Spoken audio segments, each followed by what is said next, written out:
ہے آپ کو یہ اجیب کا مطلب ہوتا ہے فوراً جواب دینا، کہ اللہ جو ہے نا وہ فوراً جواب دیتا ہے۔ اور اسی طرح سورۃ القاف میں ہے کہ میں تمہاری رگے جان سے بھی زیادہ قریب،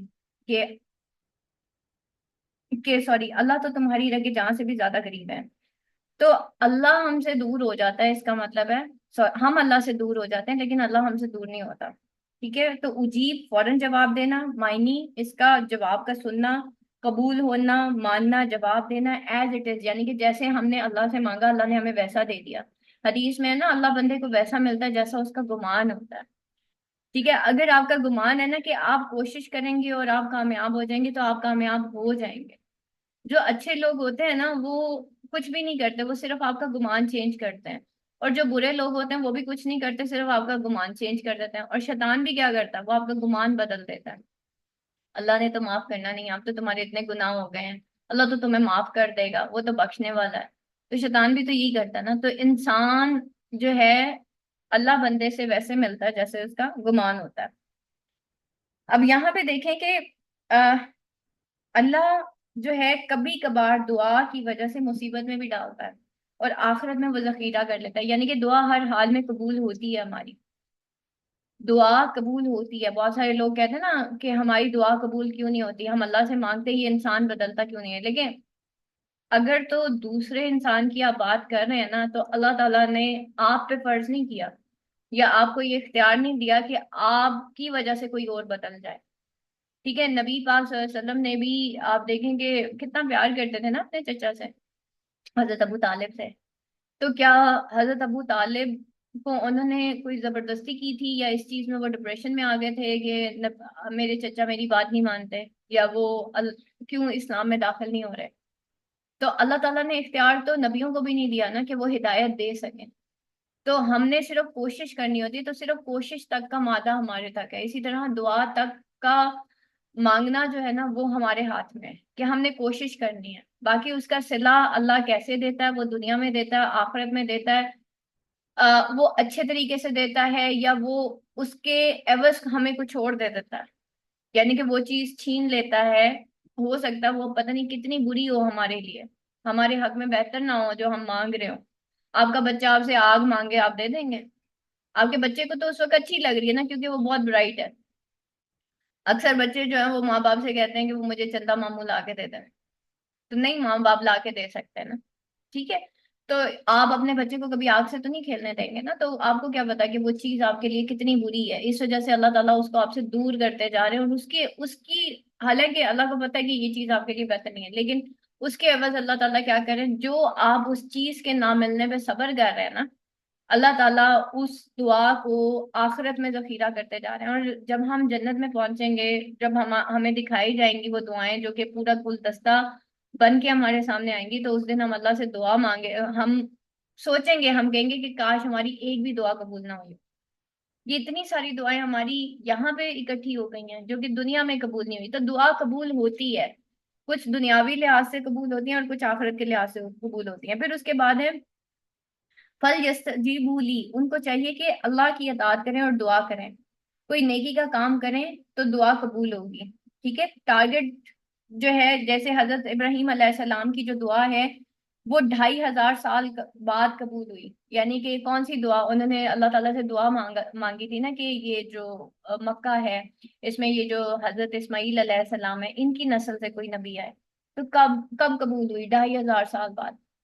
تو آپ کو نہیں پتا کہ آپ کی جو دعا ہے وہ آپ کی کون سی نسل میں جا کے قبول ہوتی ہے، تو دعائیں قبول ہوتی ہیں، کچھ دنیا میں ہو جاتی ہیں اور کچھ آخرت میں ہو جاتی ہیں۔ تو اس میں جو ہے ہم نہ تو، اور دوسری چیز یہ کہ ہم کسی بھی انسان کو ہدایت نہیں دے سکتے، ہم اس کے لیے دعا کر سکتے ہیں لیکن ہم اس کو ہدایت نہیں دے سکتے، ہدایت کا معاملہ نا اللہ نے اپنے ہاتھ میں رکھا ہوا ہے، نہیں تو انبیاء علیہ السلام کے پیرنٹس، ان کی زوجہ، ان کے بچے وہ بھی مشرکین نکلے، تو آپ لوگ کبھی بھی کسی کی اس پہ نہیں آپ رہ سکتے کہ جی اس نے ہمارے لیے، ہم اس کے لیے اتنی دعائیں کرنے ہیں پتہ نہیں کیوں اس کو ہدایت نہیں ملتی، یہ والی باتیں ہم نے نہیں کرنی۔ ٹھیک ہے، کیونکہ یہ اللہ کا اور اس بندے کا معاملہ ہے۔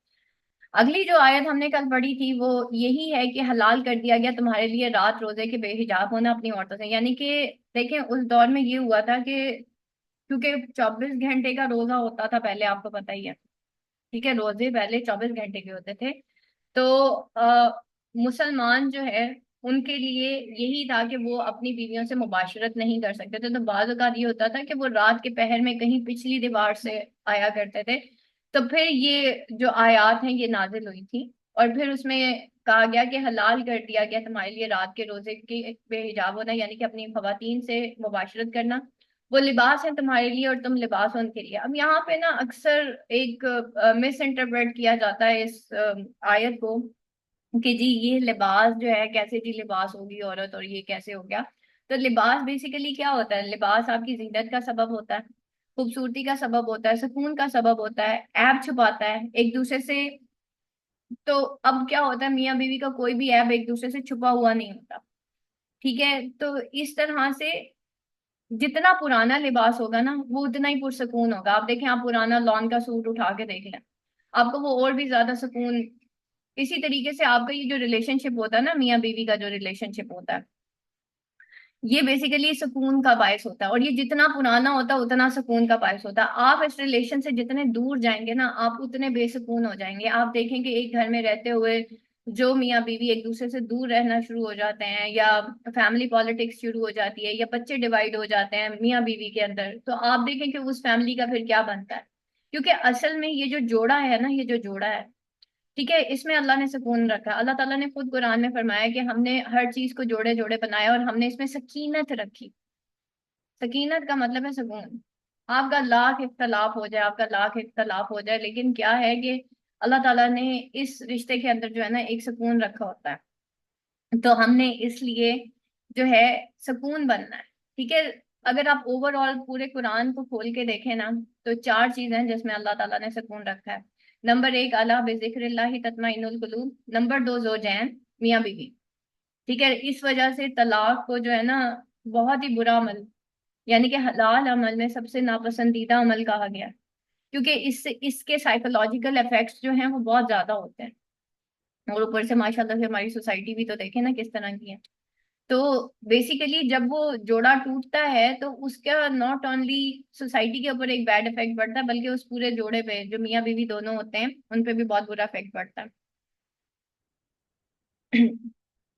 اب ہمارا ٹارگیٹ کیا ہونا چاہیے؟ دیکھیں، ہم جب بھی کسی سے بات کرتے ہیں نا، ہم خواتین اسپیشلی، اب میں سکون کی بات کری تھی. نمبر 1، اللہ بذکر اللہ تطمئن القلوب. نمبر 2، زوجین یعنی کہ میاں بیوی. نمبر 3 جو ہے وہ چھت جہاں پہ آپ رہتے ہیں.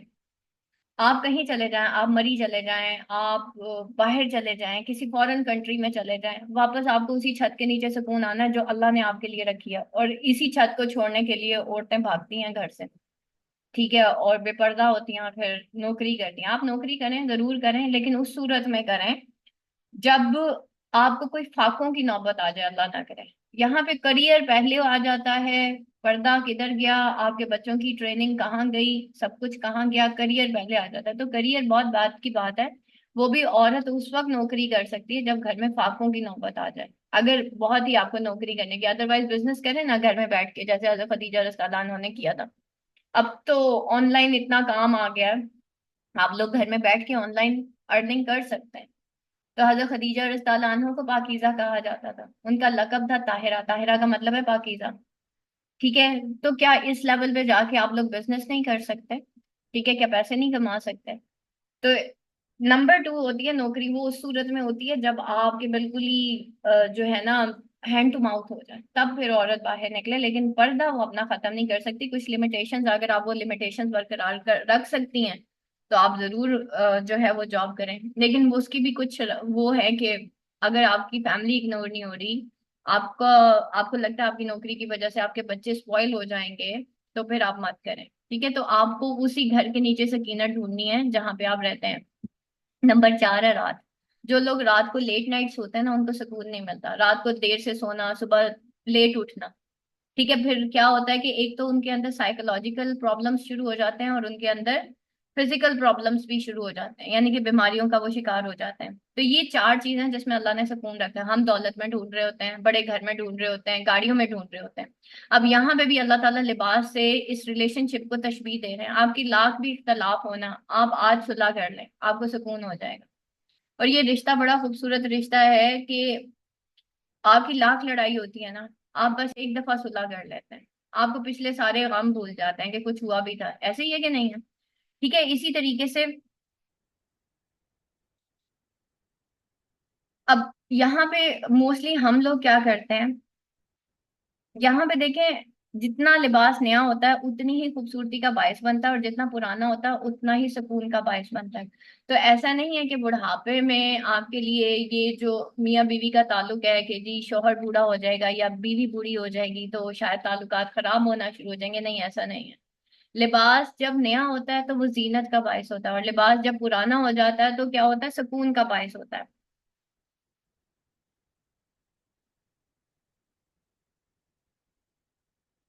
اچھا یہاں پہ دیکھیں ایک اور چیز جو روزے میں ہے، بیوی اور کھانا حلال ہے مرد کے لیے، مگر روزے میں وہ اس کو ہاتھ نہیں لگا سکتا۔ اگر اس کو سم اپ کریں تو جو تقوی رمضان میں حاصل ہوا اس کے بعد حرام کی طرف نہیں جانا۔ آپ سوچیں نا کہ اب یہاں پہ ہم لوگ کس طریقے سے اللہ تعالیٰ نے ایک بتایا ہمیں کہ کس طریقے سے ہم نے روزوں میں بھی اپنے جو ازواج ہیں ان کے ساتھ کس طریقے سے رہنا ہے۔ پھر اللہ تعالیٰ آگے کیا کہتے ہیں، اللہ جان چکا ہے بے شک تم تھے، تم سب خیانت کر لیتے اپنے آپ سے تو اس نے رجوع کیا۔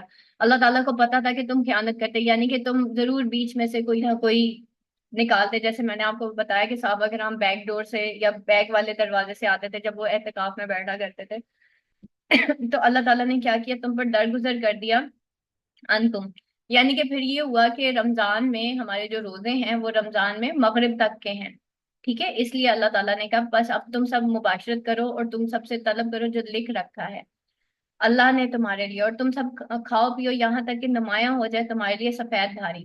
اچھا جب آپ روزہ رکھتے ہیں نا کالی دھاری سے فجر کو، فجر کے وقت جب ہم روزہ رکھتے ہیں تو ہمیشہ یہ کہا جاتا ہے کہ افطاری میں سحری میں جو ہے وہ دیر کرو، یعنی کہ جب تک جو ہے وہ سفید دھاری کالی دھاری سے تمہارے لیے نمایاں نہ ہو جائے، یعنی کہ جب تک تھوڑی سی لائٹ نہ پھوٹ پڑے، یعنی کہ جب اذانیں شروع ہوتی ہیں تو تب تک بھی آپ کھانا کھا سکتے ہو۔ تو یہاں پہ یہ ساری چیزیں کہ آپ کی جو سحری ہے وہ جو ہے آپ اس کو لیٹ کرو، اور جو افطاری ہے اس میں آپ جلدی کرو۔ تو سحری جو ہے وہ آپ جو ہے جب تک آپ کا وقت ہے آپ وہ، لیکن اس کا مطلب یہ نہیں ہے کہ آپ جان بوجھ کے جو ہے وہ لیٹ کرے جا رہے ہیں کرے جا رہے ہیں کہ اچھا یہ ابھی سفید دھاری نہیں نکلی، لیکن وہ مجبوری کے تحت ہے کہ اگر آپ کو لگ رہا ہے آپ کی لیٹ آنکھ کھلی ہے یا کچھ بھی اس طرح سے ہے تو جو سفید دھاری جب تک نہیں ہو جاتی اور آپ کی آنکھ لیٹ کھلی ہے آپ اس وقت تک سحری کریں۔ تو تم سب پورا کرو روزے کو رات تک، اور مت تم سب مباشرت کرو ان سے اس حال میں کہ تم سب اعتکاف میں ہو۔ تو اعتکاف بیسیکلی کب رکھا جاتا ہے، آخری جو آپ کی طاق راتیں ہیں اس میں جو ہے رمضان کی 21 تاریخ سے لے کے 29 تاریخ تک یا 30 تاریخ تک جو اعتکاف رکھا جاتا ہے۔ تو اس میں کیا ہوتا ہے، تمام جو صحابہ کرام تھے وہ سب مسجد میں ہوتے تھے، مسلمانوں کا بھی یہی ہے کہ مسلمان اس وقت اعتکاف کرتے ہیں اور وہ مسجد میں ہوتے ہیں۔ تو اعتکاف کے دوران جو ہے پھر آپ مباشرت نہیں کر سکتے، یہ اللہ کی حدیں ہیں، تو مت تم سب قریب جاؤ ان کے۔ اسی طرح اللہ کھول کھول کر بیان کرتا اپنے احکام احکام لوگوں کے لیے تاکہ تم سب ب... وہ سب بچے رہے، ٹھیک ہے۔ اب یہاں پہ دیکھیں کہ اللہ تعالیٰ ہمیں ہر چھوٹی سے چھوٹی چیز بتا رہے ہیں۔ نبی پاک صلی اللہ علیہ وسلم سے جب صحابہ کرام کسی نان مسلم سے ملتے تھے نا، یہود سے ملتے تھے، تو وہ کہتے تھے ان سے کہ تمہارے جو نبی ہیں کیا وہ تمہیں جو ہے غسل کرنے کا بھی طریقہ بتاتے ہیں، کیا وہ تمہیں غسل جنابت بھی سکھا رہے ہوتے ہیں؟ تو وہ کہتے ہیں ہاں وہ بھی سکھاتے ہیں۔ تو علم جو ہے نا، ایک چیز یاد رکھیے گا، ایک جو علم سیکھنے کے لیے، علم میں جب ہم شرم کرتے ہیں نا تو علم چلا جاتا ہے۔ فار ایگزامپل دیکھیں خواتین کے حیض کے پرابلمز ہیں، پیریڈز کے ایشوز ہیں، اس میں روزے میں کس طریقے سے اٹھنا، ہم بعض اوقات پوچھ بھی نہیں رہے ہوتے، ٹھیک ہے، اور ہم شرما رہے ہوتے ہیں اور ہم کسی سے بھی نہیں پوچھتے کہ اچھا پیریڈز میں ہم نے روزوں کو کس طریقے سے ڈیل کرنا ہے یا روزوں میں کیا اللہ تعالیٰ کی حدیں ہیں۔ لیکن اللہ تعالیٰ کو دیکھیں وہ ہمیں ہر چھوٹی چھوٹی سی چیز جو ہے وہ بتا رہے ہیں، ایون میاں بیوی کے تعلق تک کا بتا رہے ہیں کہ اس کی کیا حدیں ہیں، اگر آپ رمضان میں ہیں تو آپ نے، اور یہ قرآن میں بتایا جا رہا ہے۔ جب ہم بایو کیمسٹری پڑھ رہے ہوتے ہیں، اسپیشلی بایو پڑھ رہے ہوتے ہیں، تو اس وقت ہم بعض اوقات یہ کہہ رہے ہوتے ہیں کہ بھائی ہائے ہمارا بچہ پتہ نہیں کیا پڑھ رہا ہے نا. ٹھیک ہے. اب اللہ تعالیٰ جو ہے وہ بھی تو قرآن میں ہمیں ایک ایک چیز بتا رہے ہیں. تو ہم بعض اوقات نا ان ان ٹاپکس کو نا ٹیبوز سمجھتے ہیں. ٹیبوز مین کے بہت برا سمجھتے ہیں، یہ چیز کسی سے پوچھ لیں گے تو پتہ نہیں کیا ہو جائے گا. ٹھیک ہے. لیکن علم جو ہے، علم کے بارے میں شرمانا نہیں ہوتا. یہ اللہ تعالیٰ کی حدیں ہیں، اور یہ ہم اگر ہمیں نہیں پتا تو ہمیں پوچھنا چاہیے. ٹھیک ہے. اگر ہمیں نہیں پتا تو نبی پاک صلی اللہ علیہ وسلم جو ہے ہر چیز جو ہے صحابہ کرام کو بتایا کرتے تھے، یہاں تک بتاتے تھے. تو اب آپ خود دیکھ لیں کہ ہم نے اگر دین سیکھنا ہے تو ہم نے کسی بھی چیز کو، اس طرح کی کسی چیز کو ٹیبو نہیں سمجھنا. ہم نے جو ہے اپنی کسی بھی ٹیچر سے، کسی بھی بڑے سے جن کو دین کا علم ہو، ان سے اس سے ریلیٹڈ جو ہے وہ پوچھنا ہے. اور بعض اوقات یہ بھی ہوتا ہے کہ بچیوں کی شادیاں ہو رہی ہوتی ہیں تو ماں ڈائریکٹلی خود نہیں کہتی، وہ کہتی ہیں جی خالہ سے پوچھ لو یا چچی سے پوچھ لو. بھئی آپ خود اپنی بیٹی کو گائیڈ کریں نا. یہ کوئی ٹیبو تو نہیں ہے. کوئی نعوذ باللہ آپ کی بیٹی کوئی گناہ تو نہیں کرنے جا رہی اگر اس کی شادی ہو رہی ہے. کیسی باتیں کر رہی ہیں. ٹھیک ہے. آپ اپنی بچی کے پاس بیٹھیں، والد جو ہے وہ اپنے بیٹے کے پاس بیٹھے، ان کو بتائیں کہ بیٹا جی ان کی پری میرج کاؤنسلنگ آپ خود کریں. آج کل یہ پری میرج کاؤنسلرز کہاں سے آ گئے. جب فیملی کے ممبرز جو ہیں اپنے بچے بچیوں کے لیے یہ چیزیں نہیں رکھیں گے، ٹھیک ہے، ان کو نہیں یہ چیزیں بتائیں گے. اب اس کا مطلب یہ بھی نہیں آپ فحاشی کا گھڑ کھول لیں. ٹھیک ہے. ایک وہ یہ فحاشی ہے کہ آپ کا بچہ ناچ رہا ہے مہندی کی فنکشن میں، یا شادی سے اگلی رات جو ہے وہ پوری ڈسکشن شروع ہو جاتی ہے، وہ گناہ ہے. کیونکہ حدیث میں ہے کہ آتا ہے کہ مطلب جو یہ جو اکثر آپ کو دیکھیں گے کچھ فیملیز میں میں نے دیکھا کہ باقاعدہ اس ٹاپک پہ پراپر ڈسکشن ہوتی ہے. ٹھیک ہے. جو پریویس جو بھی ڈے ہوتا ہے، شادی کا دن ہوتا ہے، اس پہ باقاعدہ ڈسکشنز ہو رہی ہوتی ہیں. یہ بہت سا گناہ ہے. حدیث میں آتا ہے یہ بالکل ایسے جیسے ایک جن نے ایک جننی کے ساتھ زنا کیا. تو آپ کے جو پرائیویٹ ریلیشنز ہوتے ہیں میاں بیوی کے، ان کو ڈسکلوز کرنے کی ضرورت نہیں ہے. لیکن یہاں پہ پرابلم کیا آ رہی ہے؟ روزہ کیسے رکھنا ہے، نماز کیسے پڑھنی ہے، حلال اور حرام کہاں تک ہے، کہ کیا حدیں ہیں. ٹھیک ہے. یہ علم ہے. یہ فحاشی نہیں ہے، یہ ٹیبوز نہیں ہے. ہم یہ سمجھاتے نہیں ہیں اپنے بچوں کو. ایون بہت ساری خواتین ہوتی ہیں ان کو واقعی پتہ نہیں ہوتا. جب ہم ایون میں بھی جب مسجد گئی، میں نے یہ سارا کچھ، تو مجھے اندازہ ہوا کہ ہمارے بڑوں نے تو یہ چیزیں ہمیں بتائی نہیں. اب مجھے نہیں پتا، یا تو ان کو خود پتہ نہیں تھی یا انہوں نے شرم کے مارے نہیں بتائی. لیکن آپ دیکھیں کہ یہ عبادات ہیں. روزہ عبادت ہے، نماز عبادت ہے. نماز کے لیے آپ کا آبویسلی پاک ہونا بہت زیادہ ضروری ہے. روزے کے لیے آپ کی کچھ حدیں، آپ کو اس کو فالو کرنا ضروری ہے. اگر آج ہم اپنے بچوں کو نہیں بتائیں گے، اسپیشلی میں ماؤں سے کہہ رہی ہوں، آپ کی بچی کی شادی ہونے والی ہے، آپ نے اس کو نہیں گائیڈ کیا، تو آبویسلی کل جب وہ عبادت کرے گی، اللہ تعالیٰ کی عبادت کرے گی، تو وہ ساری اس کی خراب ہو جائے گی. اور اس کا گناہ کس کے سر جائے گا؟ والد والدہ کے سر جائے گا نا. تو اس وجہ سے اگر اللہ خود کہہ رہا ہے نا کہ میں کھول کھول کے بیان کرتا ہوں اپنے احکام لوگوں کے لیے تاکہ وہ سب بچے رہیں، تو ہم نے بھی خود ماؤں نے سیکھنے ہیں یہ سارے جو احکامات ہیں. اور ہم نے اپنے بچوں تک بہت اچھے الفاظ میں، خوبصورت الفاظ میں، اپنے لوگوں تک as a teacher, as a Quran teacher, ہم نے اپنے بچوں کو، ہم نے اپنی بچیوں کو یہ باتیں ٹرانسفر کر. ٹھیک ہے. ٹیبو، ٹیبو فحاشی ہونی چاہیے ہماری سوسائٹی کے اندر. ٹیبو یہ نہیں ہونا چاہیے کہ ہم اپنے بچوں کو یہ باتیں بتائیں. ٹھیک ہے. اسپیشلی جو بچیاں نئی نئی شادی ہوئی ہوتی ہیں ان کو یہ گائیڈ کیا کریں. اس کے بعد آگے جو ہے، آگے چلتے ہیں جی.